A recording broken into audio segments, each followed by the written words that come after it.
नमस्कार, स्वागत है आपका एक बार फिर से इतिहास की क्लास में। आज हम आपके लिए क्लास 11 का पाठ 4 लेके आए हैं, इस्लाम का उदय और विस्तार। आज इसका तीसरा असाइनमेंट करवाया जाएगा। इससे पहले के 2 वीडियो में हम आपको पहले 2 असाइनमेंट भेज चुके हैं। पाठ 2 और 3 के असाइनमेंट भी हम आपको करवा चुके हैं। तो चलिए शुरू करते हैं तीसरा असाइनमेंट, इतिहास की क्लास 11 का चौथा पाठ। पहला क्वेश्चन मिलान करो के लिए है, कुल 5 अंक के लिए, और ये असाइनमेंट कुल 30 अंक के लिए है। तो पहला क्वेश्चन मिलान करो 5 अंक के लिए। पहला है शक, दूसरा उमर खय्याम, तीसरा किताबुल बुखाला, चौथा नखलिस्तानों के महल, पांचवा पुस्तक विक्रेता। प्रत्येक सही मिलान के लिए आपको 1 अंक दिया जाएगा। पहला है शक। शक इस्लामी साम्राज्य में, इस्लामी दुनिया में उस समय जिसके बारे में ये पाठ हमारा है, शक एक तरह से साख पत्र थे। साख पत्रों को शक बोलते थे। ये एक तरह से आजकल जो चेक आप लोगों ने देखे होंगे, जो लोग एक दूसरे को पैसा देते हैं, चेक का इस्तेमाल करते हैं, ठीक वैसे ही शक का इस्तेमाल किया जाता था। तो एक का मिलान होगा ई से। दूसरा उमर खय्याम। उमर खय्याम एक प्रसिद्ध खगोल वैज्ञानिक और गणितज्ञ हुए हैं। तो 2 का मिलान होगा डी से। तीसरा किताब अल बुखाला। किताब अल बुखाला एक कंजूसों की किताब थी और ये लिखी थी बसरा के जहीज ने। उनकी मृत्यु हुई 868 में। उन्होंने इस किताब के अंदर कंजूसों के बारे में कुछ बड़ी ही इंटरेस्टिंग कहानियां दी हुई हैं कंजूसों के बारे में। तो ये कंजूसों की पुस्तक है, इसका नाम है किताब अल बुखाला। चौथा नखलिस्तानों के महल। तो नखलिस्तानों के महल बनवाए उमैयद वंश के खलीफाओं ने। तो चौथे का आपका मिलान होगा सी से। पांचवा पुस्तक विक्रेता ए इब्न नदीम। पांचवे का मिलान होगा ए से। इब्न नदीम जो थे वो एक पुस्तक विक्रेता थे बगदाद के, और उनकी जो सूची मिली है पुस्तकों की, उसमें बहुत सारी तरह की किताबों की सूची मिली है। जैसे वीर कथाओं की सूची मिली है, या पंचतंत्र की कुछ कहानियों की किताबें भी मिली हैं, वहाँ पे अनुवादित हैं जो अरबी में। तो इब्न नदीम जो थे वो बगदाद में एक पुस्तक विक्रेता थे। 9वीं शताब्दी में उनकी मृत्यु हुई 895 ईस्वी में। चलते हैं क्वेश्चन नंबर 2 पर। रिक्त स्थानों की पूर्ति कीजिए कुल 5 अंक के लिए। पहला क्वेश्चन है गेनीजा अभिलेख, मतलब यहूदी दस्तावेजों का एक संग्रह पाया गया है। वो डैश में पाया गया है, मतलब वो कहाँ पाया गया है। जो गेनीजा अभिलेख है वो मिस्र में एक पुराना जो काहिरा नगर है, मिस्र की राजधानी है काहिरा, उसको जो पुराना काहिरा है उसको फुस्तात बोलते थे। और वहां के एक यहूदी मंदिर में, मतलब यहूदियों का जो प्रार्थना स्थल है, वहां मिले हैं ये। और 1896 में ये पाए गए हैं। लगभग 2 लाख से भी ज्यादा ये दस्तावेज हैं। और इनको उन्होंने नष्ट इसलिए नहीं किया क्योंकि यहूदी परंपराओं में ये एक परंपरा थी कि भाई जिन कागजों में, जिन दस्तावेजों में परमेश्वर का नाम लिखा, उन्हें नष्ट नहीं किया जाता है। इसलिए गेनीजा अभिलेख सुरक्षित मिल गए, और उससे हमें इस्लाम के बारे में, व्यापार के बारे में, लेन देन के बारे में बहुत अच्छी जानकारी मिलती है। तो ये थे गेनीजा अभिलेख जो मिले हैं पुराने काहिरा में, फुस्तात जिसको बोलते हैं। दूसरा, इस्लामी साम्राज्य में सोना डैश से और चांदी डैश से आती थी। इसमें हमें यह बताना है कि इस्लामी साम्राज्य में सोना कहाँ से आता था और चांदी कहाँ से आती थी।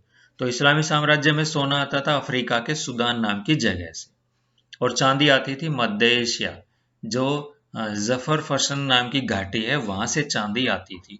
इसके अलावा जो पूर्वी एशिया के देश थे, जैसे हमारा देश है या चीन है, उनका बहुत सारा जो सामान है वो भी व्यापार के जरिए यूरोप जाता था, और बदले में वहां से चांदी या सोने जैसी धातुएं भी आती थी।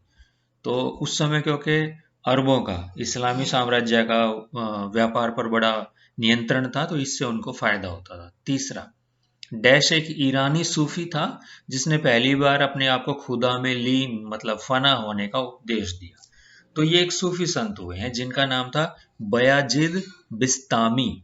इनकी मृत्यु 9वीं शताब्दी में हुई है। 875 में इनकी मृत्यु हुई है। बयाजिद बिस्तामी इनका नाम था। ये एक ईरानी सूफी संत थे।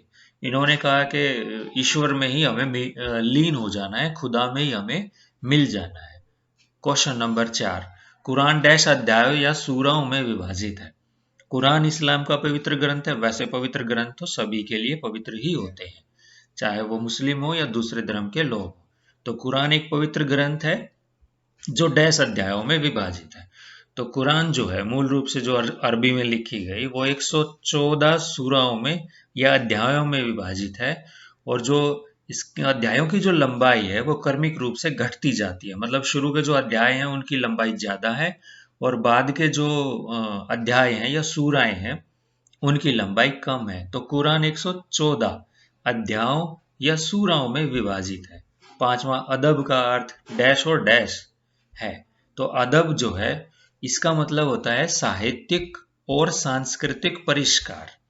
तो अदब का अर्थ आप याद रखें, साहित्यिक और सांस्कृतिक परिष्कार। तीसरा क्वेश्चन सत्य और असत्य के लिए है। पहला, शाहनामा फिरदौसी ने लिखा जिसे पूरा करने में उनको 30 साल लग गए, इसमें 50,000 पद है। तो ये आपका जो कथन है वो बिल्कुल सही है। आप याद भी रखें, 1 नंबर में क्वेश्चन आ सकता है पेपर में, शाहनामा किसने लिखा, या इसको पूरा करने में कितने साल लगे, या इसमें कितने पद हैं, ये भी याद रखें। दूसरा, कलीला व दिमना पंचतंत्र के पहलवी संस्करण का अरबी अनुवाद है। इसमें 2 खरगोश मुख्य पात्र हैं। देखिए, पंचतंत्र की कहानियों का इसी समय अनुवाद किया गया फारसी में, पुरानी फारसी में जिसको पहलवी बोलते हैं, ईरान की जो पुरानी भाषा थी पहलवी, या फिर उसके बाद अरबी में किया गया।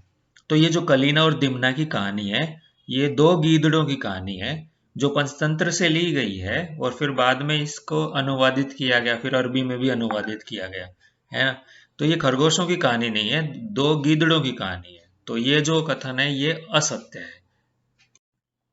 क्वेश्चन नंबर 4 पे चलते हैं, अगले क्वेश्चन पर। इस्लामी धार्मिक कला में प्राणियों के चित्रण की मनाही से कला के किन 2 रूपों को बढ़ावा मिला?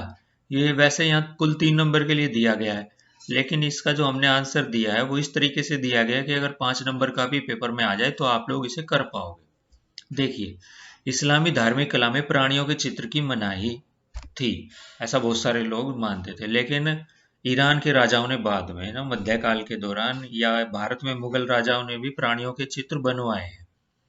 लेकिन जब शुरुआत में धार्मिक कलाओं में प्राणियों के चित्रण की मनाही थी, उससे कुछ नए कला के रूपों को बढ़ावा मिला। वो कौन से थे? तो भाई वो 2 रूप थे। एक तो था खुशनवीसी।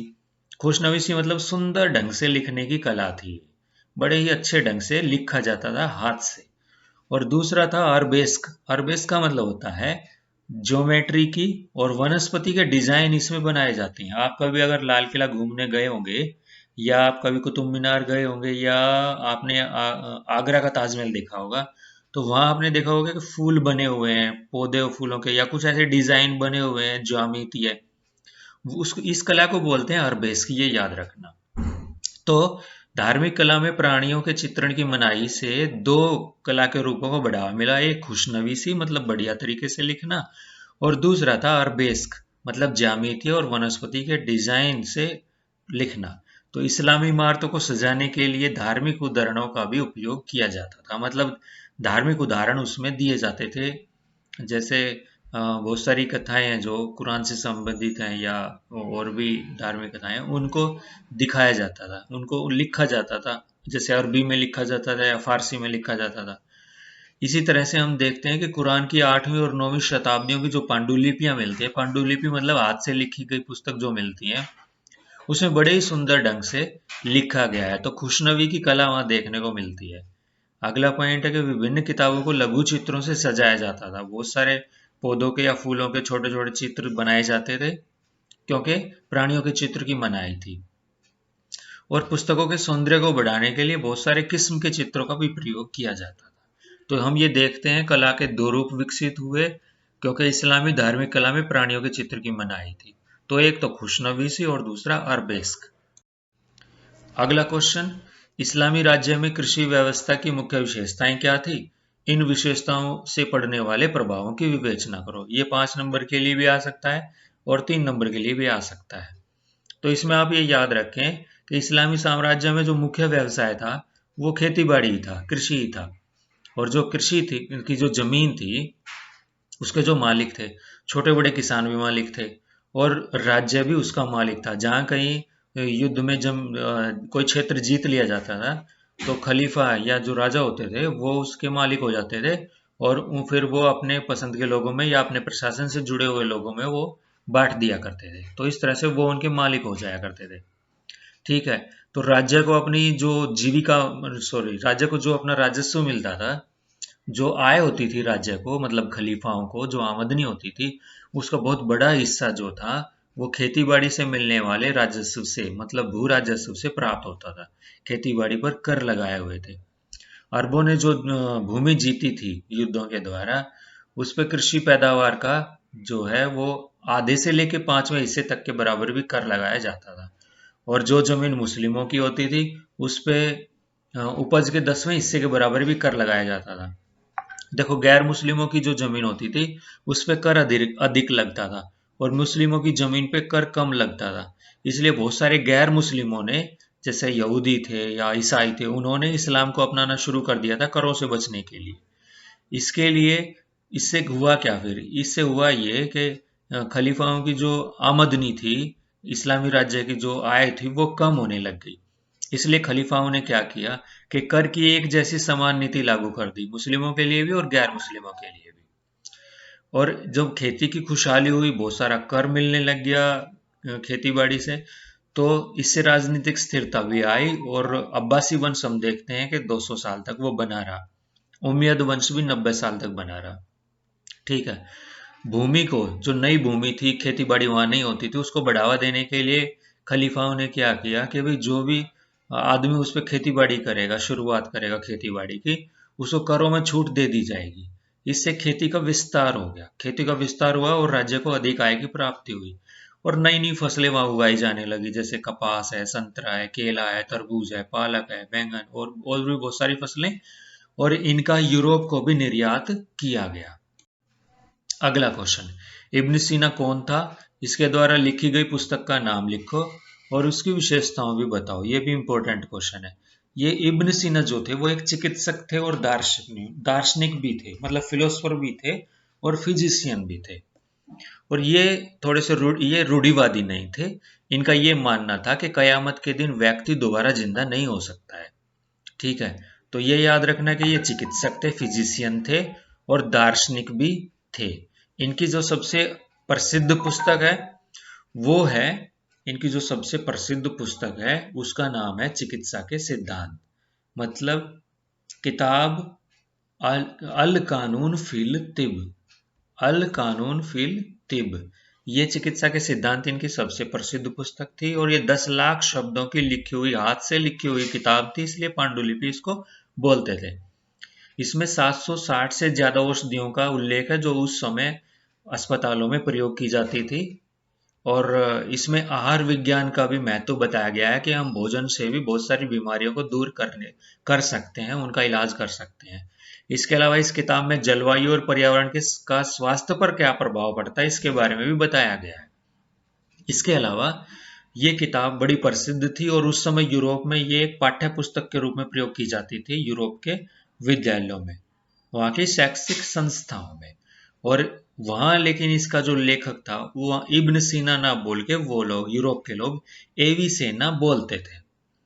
और इतनी ज्यादा प्रसिद्ध थी कि एक जो उमर खय्याम नाम के विद्वान हुए, वैज्ञानिक भी हुए हैं, वो कवि भी हुए हैं। जब उनकी मृत्यु हुई उस समय वो लोग, वो विद्वान मृत्यु से पहले उस किताब को पढ़ रहे थे, क्योंकि उस किताब के पन्नों में उनके जो दांत कुरेदने की जो उनका जो दांत कुरेदने की सलाई थी, सोने की बनी हुई दांत कुरेदनी, वो उन दो किताबों के बीच में पड़ी हुई पाई गई है। तो ये मान सकते हैं कि ये बड़ी प्रसिद्ध किताब थी। मध्यकालीन इस्लामी जगत में शहरीकरण की मुख्य विशेषताओं का वर्णन करो। ये क्वेश्चन भी इंपॉर्टेंट क्वेश्चन है, 5 नंबर के लिए आ सकता है। तो मध्यकालीन इस्लामी जगत में जैसे खेतीबाड़ी का विस्तार हुआ, राज्य को बहुत सारी आय मिलने लगी, तो इससे इससे इस्लामी साम्राज्य मजबूत हुआ, बहुत सारे सैनिकों को सेना में भर्ती किया गया। इससे शहरों का भी तेजी से विकास हुआ, क्योंकि खेतीबाड़ी में जो विकास होता है, खेतीबाड़ी में जो विस्तार होता है और अधिक उपज जब पैदा होती है तो व्यापार बढ़ता है, व्यापार बढ़ता है तो शहरों का विकास होता है।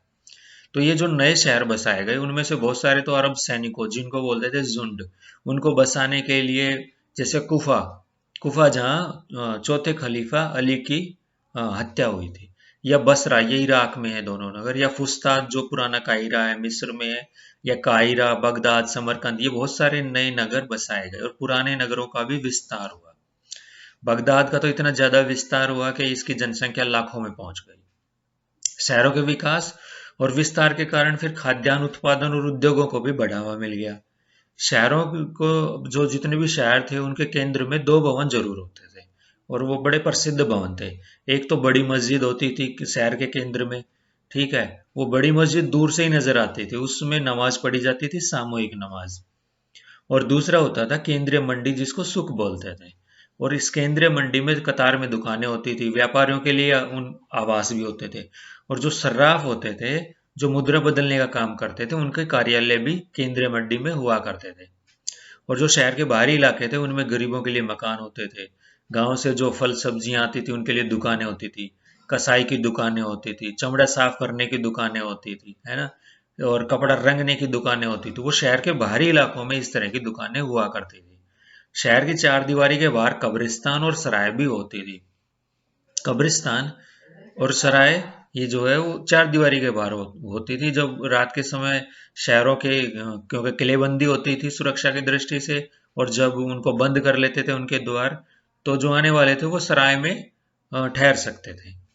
लेकिन शहरों के नक्शों में समानता देखने को हमें नहीं मिलती है। तो शहरीकरण का विशेष महत्व, बहुत सारे शहरों का विकास इस्लामी जगत में मध्यकाल में हुआ।